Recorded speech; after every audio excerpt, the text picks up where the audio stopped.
Well, hi, everybody. I'm Mark Graban, Senior Advisor with KaiNexus. We're joined today, Greg Jacobson, our co-founder and CEO. How are you, Greg?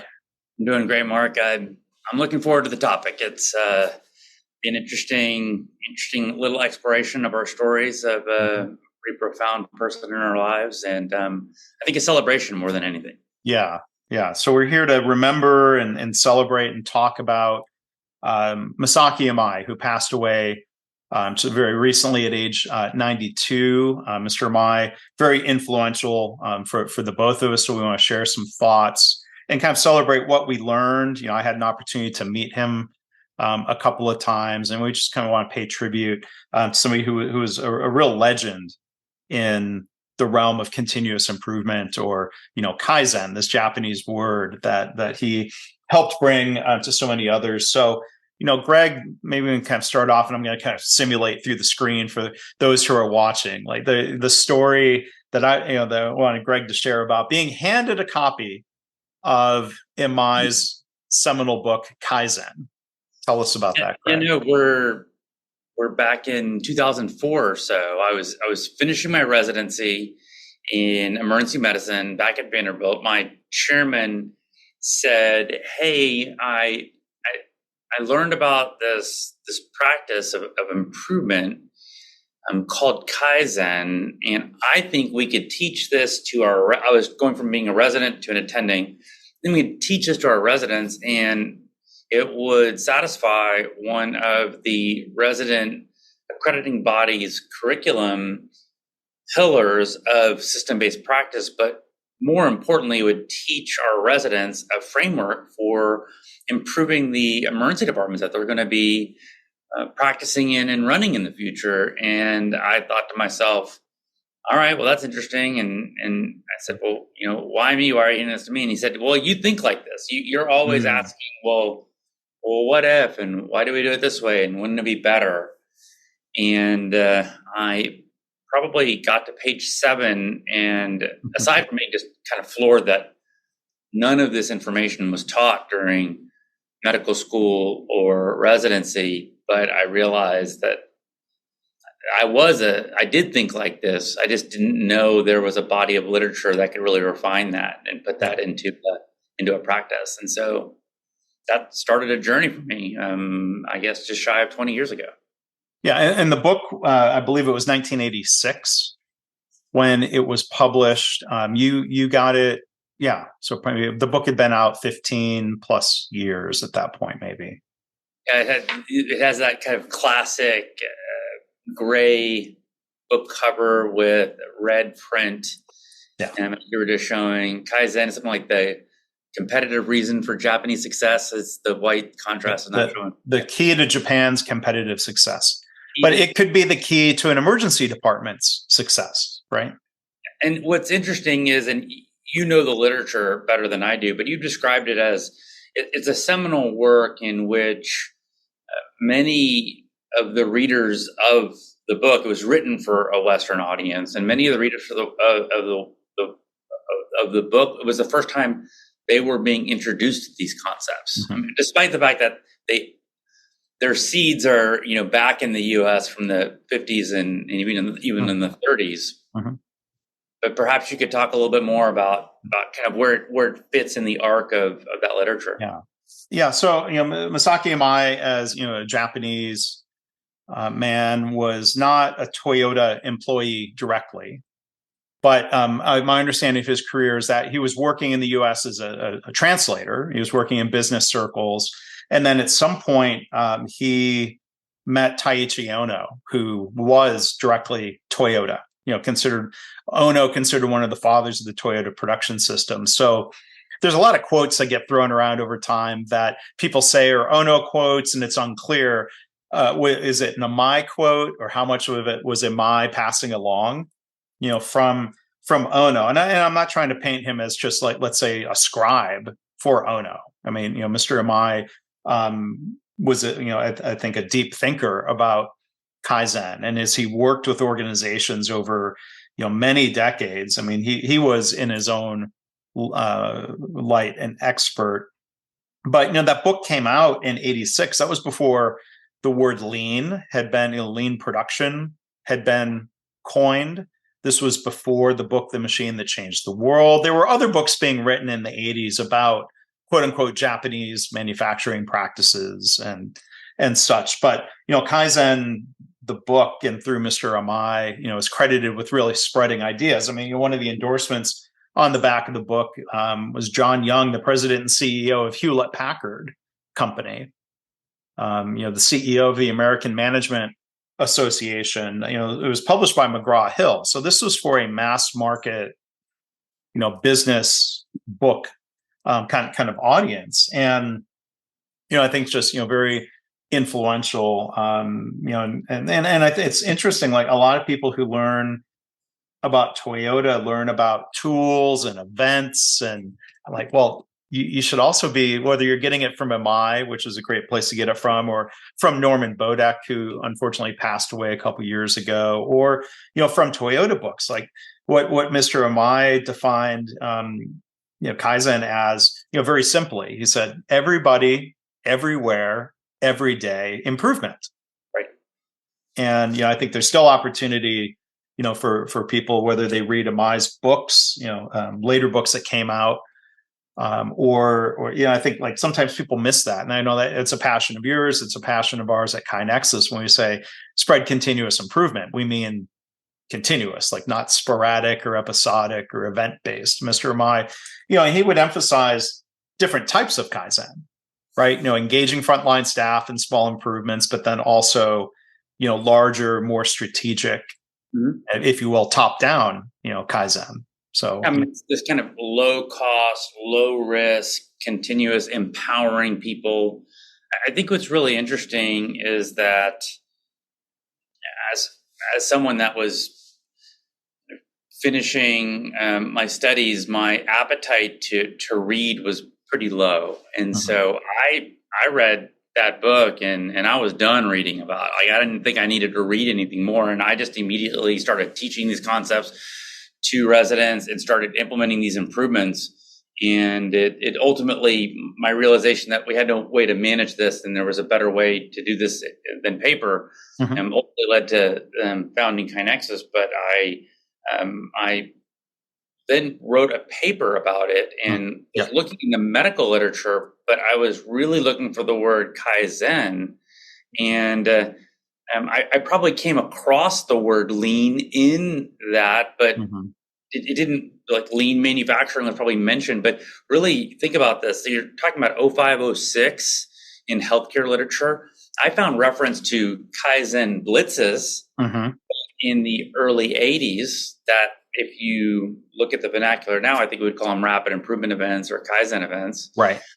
But I really was introduced to the term lean and its importance, and the realization that Kaizen is a part of a small part of a bigger structure by you when we met in 2011. And that was even after the founding of KaiNexus. See, that was 12 years ago. I'd say I've forgotten that.